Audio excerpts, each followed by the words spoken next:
Well, that's a really fast advertisement. 6:39 a.m. What's poppin', people? It's Dante. Check out the morning sun. Yeah, beautiful day. Filming with the GoPro Mini, 1080p, 30 FPS, exported to 720p for that crispy HD small file size. And yeah, you know, thinking of small file sizes, when I shoot with my Ricoh GR3, I shoot with the small JPEG file, high contrast black and white. You know, I think the artificial intelligence is at the point where we can up-res images. Like, it actually doesn't matter which file size you use, because yeah, we're able to up-res things, we're able to sort of manipulate imagery in a way that can enhance its quality, right? So perhaps, yeah, the smallest file size is supreme because you're gonna save a lot more space on your hard drives. And also I find it's aesthetically beautiful and you don't need to do any editing, or we call processing, right, in the photography circles. You know, editing is culling of the work, I suppose, and then processing, you know, that's when you manipulate pictures. You know, the first time I've noticed the artificial intelligence within the photography space was when I first got my iPad Pro using Lightroom Cloud for the first time about 2 years ago, maybe 2021. I remember when I was in Mumbai importing pictures and I was like practicing just like processing photos. I was like using the tool, I don't remember the name of it, but essentially it like takes parts of the body, like it'll just select the face and then you can like tweak the shadows, the exposure of just the face itself. It's like the selection tool or something, but it's like a magic selection tool using AI to make the selection itself. And to me, I mean, this is like, that was so game changing. I was like, this is crazy. You know, thinking of like dodging and burning in the light, in the dark room, you know, you can literally use the AI to do that for you in such a fast and efficient way now. So yeah, look at the construction moving along. One day I'm gonna walk by this construction site and you're gonna see a gigantic skyscraper. And you know, what I find to be a beautiful approach to street photography, life in general, walking around urban cities like this in Philadelphia, the birthplace of America, right? To consider yourself a flaneur, right? The word flaneur being a French term to describe people that sort of just walk around carelessly, just following their curiosity without any preconceived notions or plans of where they will go, and to sort of just go with the flow and to observe life, to find beauty in the mundane ultimately, and the change of things over time, I guess. Yeah, anyone that says kill cops on the spray paints, yeah, you are not a friend of mine, right? We need to keep the city safe. That's kind of a crazy thing. Anyone that's against the cops, anyone that's against the military and things like this is very ill-advised, and yeah, it's a scary thing to think that is the perception of, you know, from my belief, a lot of the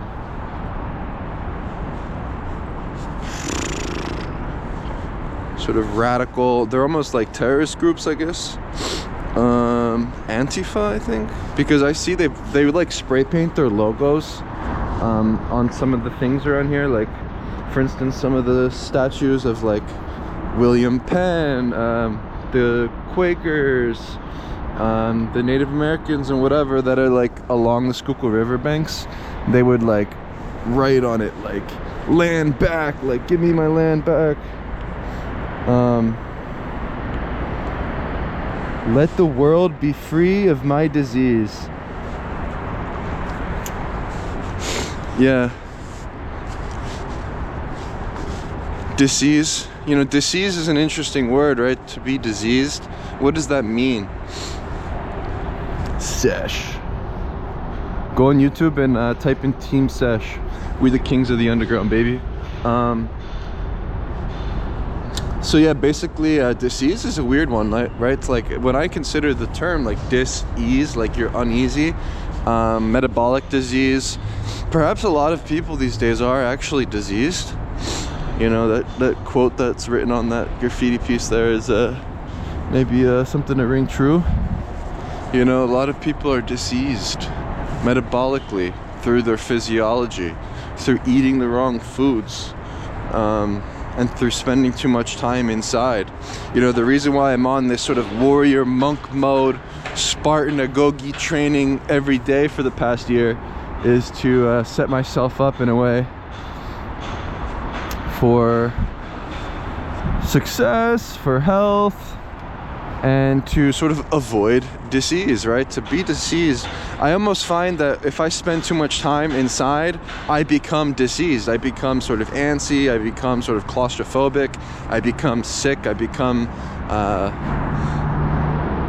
diseased in a way. I mean, I think that's like one of the biggest modern day tragedies, is spending too much time inside under the fluorescent lighting. I think that actually is something that creates disease. And yeah, it's no wonder that diabetes, obesity, and these kind of things are so prevalent. Perhaps it's because of the corporations feeding us ultra processed foods wherever you go. So yeah, just a simple thing. Yeah, just stop buying the food, right? Stop going to the snack stores. Stop buying from their companies. You know, stop buying the foods that are in the middle of the grocery aisles, that are all colorful and have great little yummy commercials with cartoons and bright colors. And yeah, all you got to do is just stop supporting the corporations that you know, make these foods. They're basically making drugs for children, you know. For instance, when I was a kid, you know, this is a real, you know, real story, right? So when I was a kid growing up, we had a laundry room like in the basement where I would go down and like play. And wow, the color is so beautiful. And yeah, I would basically, oh, let me walk down here. Yeah, I would basically climb on top of the laundry, like the washer machines, because my mom, she would put like Rice Krispies or something, like she would like hide them basically like on top of the laundry, like in some sort of cabinet. But I was smart and was able to figure out where they were hidden and like how to get to them. So I would climb on top of the laundry, get myself some yummy Rice Krispies, and I wouldn't be able to stop eating. PhiladelphiaAbundance.org. Yeah, I wouldn't be, yeah, sponsored by PhiladelphiaAbundance.org. Yeah, let's eat in abundance. Feast on meat, not Rice Krispies. I would go to the top of the cabinet and I would literally eat like 15 Rice Krispies like in one sitting. Like like just thinking about this, how sick this is. Like I would be picking out like you know, there was like Rice Krispies with like chocolate chunks or whatever. Like I would like scrape the chocolate off of it. I would take the little Rice Krispie chocolates out of it and eat those first, and then you know with the Oreos, right? For instance, like Oreos in the closet, I would take the Oreos and I would eat one, but like you can't stop, right? Like you literally eat like a sleeve of the Oreos themselves. Like you can't just eat one Oreo, like you're gonna wind up eating a freaking sleeve of them. Same thing with Pringles, right? I saw an advertisement for Pringles the other day. You put your hand down the Pringles, it was like, you're gonna get your hand stuck in it. It's like, yeah, no shit, I'm gonna get my hand stuck in it, because they're addictive and you can't just eat a couple of Pringles. It's almost like designed for you to like eat the whole fucking tube of them. There's something up with the ultra processed food industry, the sort of corporations that run these things. Yeah, I say just fucking boycott them. Just don't eat their food. I mean, imagine what would happen if everyone found health.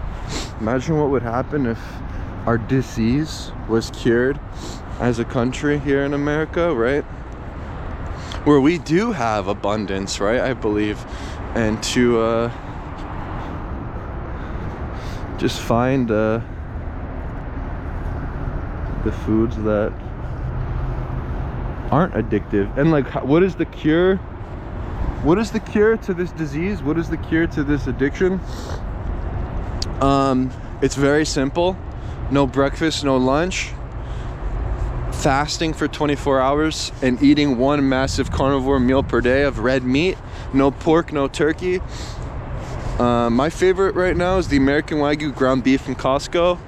You can get 3 pounds for 17 bucks. You know, you might only be able to eat 1 pound. I can pretty much eat all 3. And yeah, it's just a matter of tolerance over time. And I find that this is the easiest to sort of cook. The ground beef, you just throw in a cast iron pan, olive oil, boom, 5-6 minutes, whatever, you're done. Put it in a bowl. I like to eat the ground beef in just a big bowl, salt and pepper, maybe garlic powder, and yeah, just use a spoon. I have this wooden bowl. I like this. I have like a wooden spoon I use that I got from what is that store? Muji. The store is awesome. All the Japanese minimalist kind of stuff. And yeah, just yeah, perhaps minimalism is a good one. You know, whether it's within photography and sort of stripping down to the basics, right? To crush the blacks and to only expose the highlights, to simplify things in life, right? To remove things, to subtract the superfluous, right? Via negativa, right? The things that you don't do are actually, you know, more interesting to consider. That's how you determine who you are, right? To not drink alcohol, to not smoke weed, do not watch pornography, do not do these things, and ultimately you will become more, you will become stronger, you will become less anemic and more interesting over time, right? Where you're now separated from the pack. I think to go on your sort of solo Spartan Agogi warrior monk mode training for young men is critical. Look at my breath. Don't smoke. No weed, no cigarettes, no vaping. Just smoke that fresh air. There's something about the cold air. I like the wintertime, actually. I mean, you just have to have a proper coat, gloves, whatevers, and yeah, you're good to go. To be honest with you, the hygiene of being indoors, right? This really does cause disease. And I'm just considering this is the season where everyone gets sick. You know, it's the winter. I'm going to start sneezing and get the flu and blah, blah. It's like, yeah, it's because you're just inside. Like, that's kind of the irony. I don't know if there's nothing ironic about this, right? You're inside, you're in a cramped space, you got this heater blasting into your lungs. You know, you're indoors, you know, just get outside. You know, when you're outdoors, you actually have fresh air, you have the sun, you have these sort of basic things that are, you know, needed for your physiology and human thriving. Yeah, you won't get sick. I mean, so long as you bundle up, yeah, you'll be fine. One thing I've been implementing into my new routine is, well, I've been doing the cold shower thing, which like really, like if you want to get yourself like up in the morning and shock your system, like I usually go for this walk first, and I'll actually go back and take the cold shower after and take my coffee and stuff. But like when you combine like drinking your coffee, getting into a cold shower, you know, I don't want to get in there. Like, this shit sucks, you know? You have to sort of like pump yourself up before you get in there and like bang your chest, do whatever you have to freaking do. And like, you know, you go into that cold shower, you come out like a new man. It's like, holy shit, you feel like all of your senses tingling. You feel like, I don't know, you just feel like you can conquer the freaking world. Like everything's easy after that. Like after you take a cold shower, everything's easy. you know, essentially. Let's take the path less taken, go left. And then before bed, like the new thing I've been doing, I mean, I've always taken like warm baths, like just normal warm baths, but now I'm like cranking it so that it's at the hottest temperature to sort of have that sort of like balance between cold and hot therapy, whatever. It's almost like just as hard to sort of sit in the scorching hot water, but what I find is it's almost like a sauna, which is cool because the sauna's great. I love the sauna in the gyms, but yeah, you basically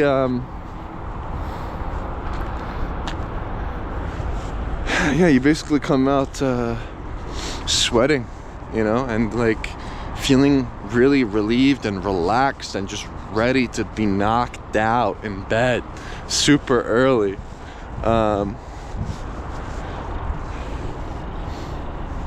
Are the profits worth extinction? There's a higher calling than capitalism.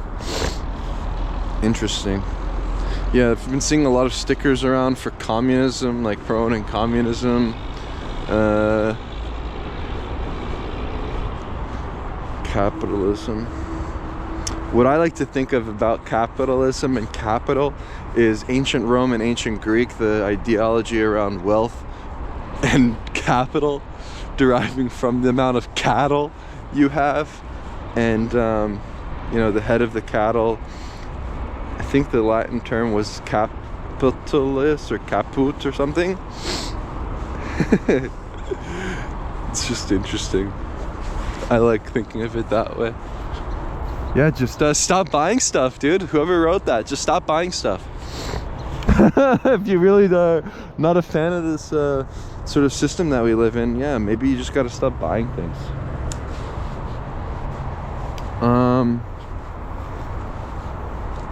You know, there really is something to be said about this fasting thing, where it puts everything into perspective when you realize, holy shit, I actually don't need anything.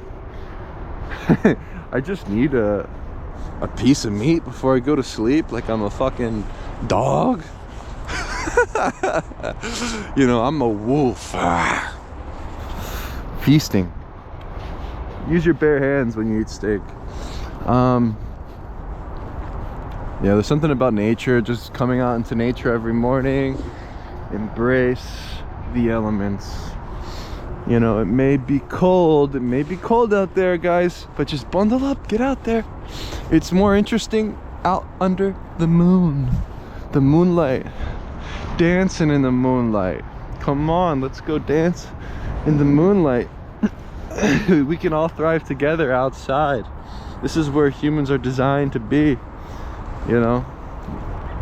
You're gonna catch Dante non-stop walking around on the street. I'm the bystander, the flaneur for life.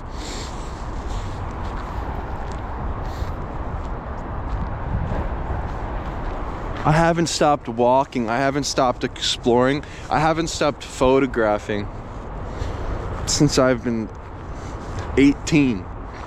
Non-stop. Haven't stopped. Won't stop. Can't get me to stop, you know. You can't get me to stop. You can't get me indoors. You can't get me to sit still. I'm gonna be constantly moving. I love chaos. I love to embrace the unknown. Way more interesting out here. You know, consider the open world. The open world is ours to explore. There are no borders, there are no rules, there are no guidelines, especially in street photography, but in life generally. To create your own values, your own morals, your own ethics, your own way of life, your own style, your own approach, where to sort of just walk endlessly. For me, this is the goal, right? Like, I don't want to sit still. Even when I'm eating food, it seems like it's better to be standing, you know. I went to Miami the past week or two ago. Went to the Hard Rock Cafe with my brother to eat a steak, because it was like along the bay. It had like a nice view there. So yeah, I decided like, let's stand at these like bar stools. Like they have like bar stools, and I just stand and eat there. You know, I just stand and eat. And even at the when I got off the airplane, landed, mom picked me up, went to let's actually walk this way today. I usually walk up that way to the art museum, but I'm gonna walk down this way. Yeah, she picked me up and we went to the steakhouse. Same thing, I was like, can we have this seat? And it was like a higher bar stool kind of seating area, and then I just stand. So like if you go to a restaurant, yeah, just find a place where you can stand and eat. I don't know, there's something about it. Sitting down and eating doesn't feel right to me. What's right is wrong, what's wrong is right. For me, you know, for me. You gotta find what works for you. This is what works for me, honestly. Even with like camera operation, like I think there's so many ways that you can actually use a compact camera and hold the camera.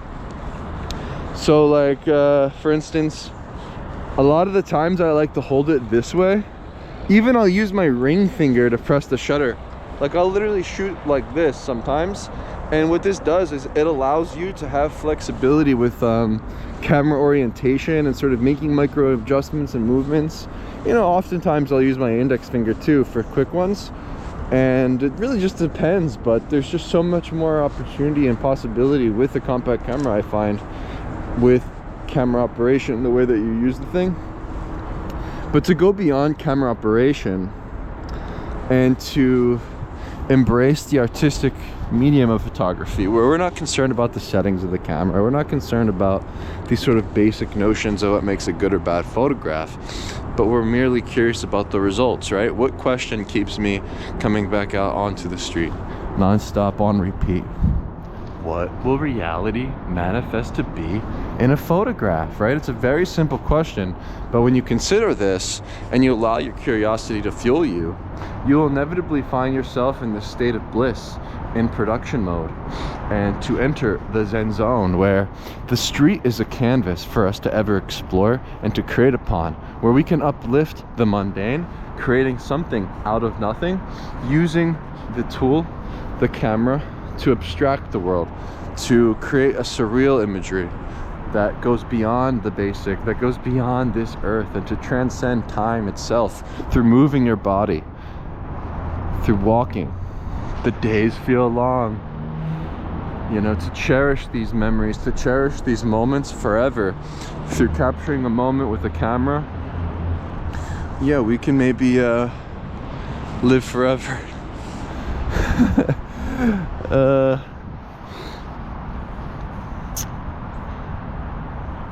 Yeah, so I'm gonna walk up this way, go up this hill, and really there is something about this photography thing. You know, when you have the camera in hand, it's a superpower. Like really, to embrace the flaws, right? To embrace the imperfection, to recognize that imperfection is perfection.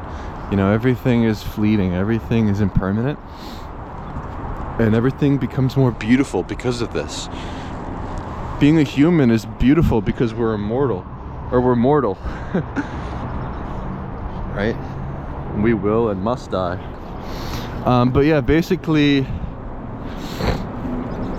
really, the superpower of photography is when you are using your eyes and you're observing life around you and recognizing the patterns in both nature and human behavior,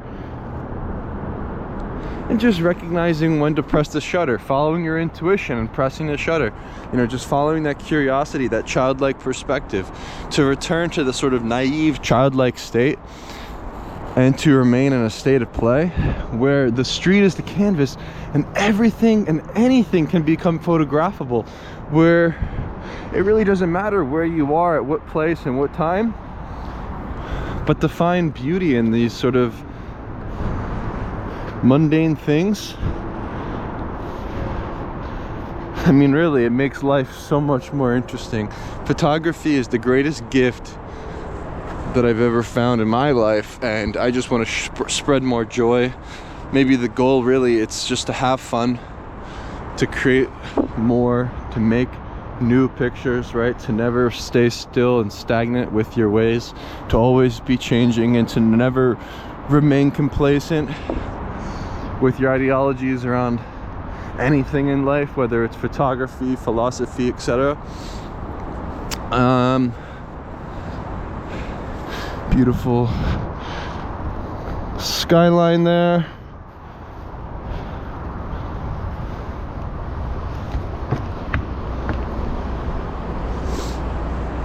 To be a flaneur, to go out into the world and to explore, to not have any plans,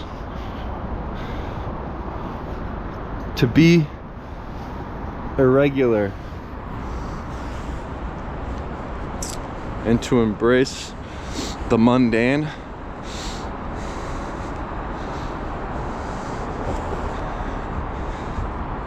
I mean, it really is a superpower, photography. And I find that creating works of art, creating beautiful works of art, this simple thing perhaps is the greatest gift that humans can give. And with that, yeah, make more, create more art.